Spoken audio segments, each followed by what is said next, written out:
तुमच्यापर्यंत पण आला असेल 50 खोके. ही जी परिस्थिती निर्माण झाली, जेव्हा ही परिस्थिती निर्माण होते तेव्हा ती निर्माण करणारा तेवढाच दोषी असतो. आणि महाराष्ट्रामध्ये राजकारणाला हे या पद्धतीचा कलंक लावण्याचं, गालबोट लावण्याचं पाप जर कोणी केलं असेल तर ते भारतीय जनता पक्षाने केलं. म्हणजे 2014 पासून राज्यात भारतीय जनता पक्ष सत्तेत आहे. आज काळेवाडीमध्ये इथं तुमच्याशी संवाद साधताना एक महत्वाची गोष्ट आहे की चिंचवड विधानसभा मतदारसंघामध्ये फिरताना अनेक प्रश्न अजूनही समोर येतात. रस्त्यांचे प्रश्न असतील, पाण्याचे प्रश्न असतील, तिकडे पलीकडे किवळ्याला रेड झोन सारखा प्रश्न असेल, नदी प्रदूषणाचा प्रश्न असेल, ब्लू लाईनच्या घरांचा प्रश्न असेल, एवढे सगळे प्रश्न आहेत. आणि 2 फूल 1 हाप सरकारचे अर्धे उपमुख्यमंत्री परवा वाकडला आले होते. वाकडला आल्यानंतर माननीय देवेंद्रजी फडणवीस यांनी भाषण जे केलं तेच भाषण त्यांनी पोटनिवडणुकीला केलं होतं. तेच भाषण त्यांनी त्याच्या आधी 2019ला केलं होतं आणि तेच भाषण त्यांनी 2014ला केलं होतं. तुमचा टँकरचा प्रश्न सोडवतो, ट्रॅफिकचा, वाहतूक कोंडीचा प्रश्न सोडवतो. मी माननीय देवेंद्रजी फडणवीस यांचं मनापासून आभार एकाच गोष्टीसाठी मानेल की देवेंद्रजींनी या मोरया गोसावीच्या पवित्र भूमीत येऊन अप्रत्यक्षपणे कबुलीच दिली की 20 वर्ष आमदारकी एका घरात असतानाही चिंचवड विधानसभेचे प्रश्न सुटू शकलेले नाहीत. आपण नाही बोललो, कबुली स्वतः त्यांच्याच पक्षाच्या नेत्याने दिली चिंचवडमध्ये येऊन की हे सगळे प्रश्न मी सोडवतो असं ते म्हणाले. जे 14 पासून सांगतायत तेच त्यांना सांगावं लागतं आणि त्यामुळे एवढी वर्ष आमदारकी घरात असून त्याचा उपयोग काही झाला नाही हे आपल्याला कळून चुकतं. आता तुम्ही आम्ही कधी बी आजारी पडतो का नाही? आजारी पडलं तर आपण कोणाकडे जातो? डॉक्टरकडे जातो, बरोबर. आपण जर डॉक्टरकडे गेलो, डॉक्टरनी औषधं दिली, इंजेक्शन दिलं आणि आराम पडला नाही तर आपण काय करतो? दुसऱ्यांदा परत त्याच डॉक्टरकडे जातो.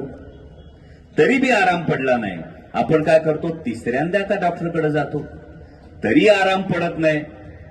आणि मग आपण चौथ्यांदा जेव्हा डॉक्टरकडे जातो तेव्हा तिथं दवाखान्यात डॉक्टर नसतोय, डॉक्टरचा भाऊ बसलेला असतो. डॉक्टरचा भाऊ बसलेला असतोय, त्याच्याकडे ना डिग्री, ना सर्टिफिकेट, ना स्टेथोस्कोप. आणि तो म्हणतोय नाही नाही मी भाऊ आहे त्यांचा म्हणून मी डॉक्टर, मला समजा. असा डॉक्टर आपल्याला चालेल का? कुणाचा तरी भाऊ आहे म्हणून जर डॉक्टर चालणार नसेल तर कुणाचा तरी भाऊ आहे म्हणून आमदार कसा चालेल गड्याओ? याचा विचार तुम्हाला बारकाईनं करायला पाहिजे. कारण ज्या चिंचवड विधानसभेचे गेल्या 20 वर्षात प्रश्न सुटले नाहीत. म्हणजे तुम्ही महाराष्ट्राच्या कानाकोपऱ्यातून येता, अनेक जण स्थानिक असतात. म्हणजे आदरणीय शरदचंद्रजी पवार साहेबांनी सुरुवातीला स्वर्गीय यशवंतराव चव्हाण साहेबांनी, त्यानंतर आदरणीय शरदचंद्रजी पवार साहेबांनी या उद्योग नगरीला एक वेगळं रूपडं दिलं. या उद्योग नगरीत पोटाची खळगी भरण्यासाठी देशाच्या कानाकोपऱ्यातून, महाराष्ट्राच्या कानाकोपऱ्यातून तुम्ही येता. आणि महाराष्ट्राच्या कानाकोपऱ्यातून आल्यानंतर तुम्ही जेव्हा गावाकडे जाता तेव्हा तुम्ही सांगता पिंपरी चिंचवडमध्ये राहतोय. पिंपरी चिंचवडमध्ये राहतो म्हटल्यानंतर बघणाऱ्याची तुमच्याकडची नजर उचलली जाते, पिंपरी चिंचवडला राहतोय, त्याला काय माहिती दिवसाआड पाणी येते, त्याला काय माहिती का तुम्ही 2-2 तास ट्रॅफिक मध्ये अडकताय. आणि त्यामुळे ही जी तुमची स्वप्न पूर्ण करण्यासाठी तुम्ही या शहराकडे येता, या उद्योग नगरीमध्ये येता. या उद्योग नगरीमध्ये आल्यानंतर जे तुमचे प्रश्न आहेत हे सोडवण्याची धमक असलेला माणूस हा आपल्याला लोकप्रतिनिधी बनवून पाहिजे.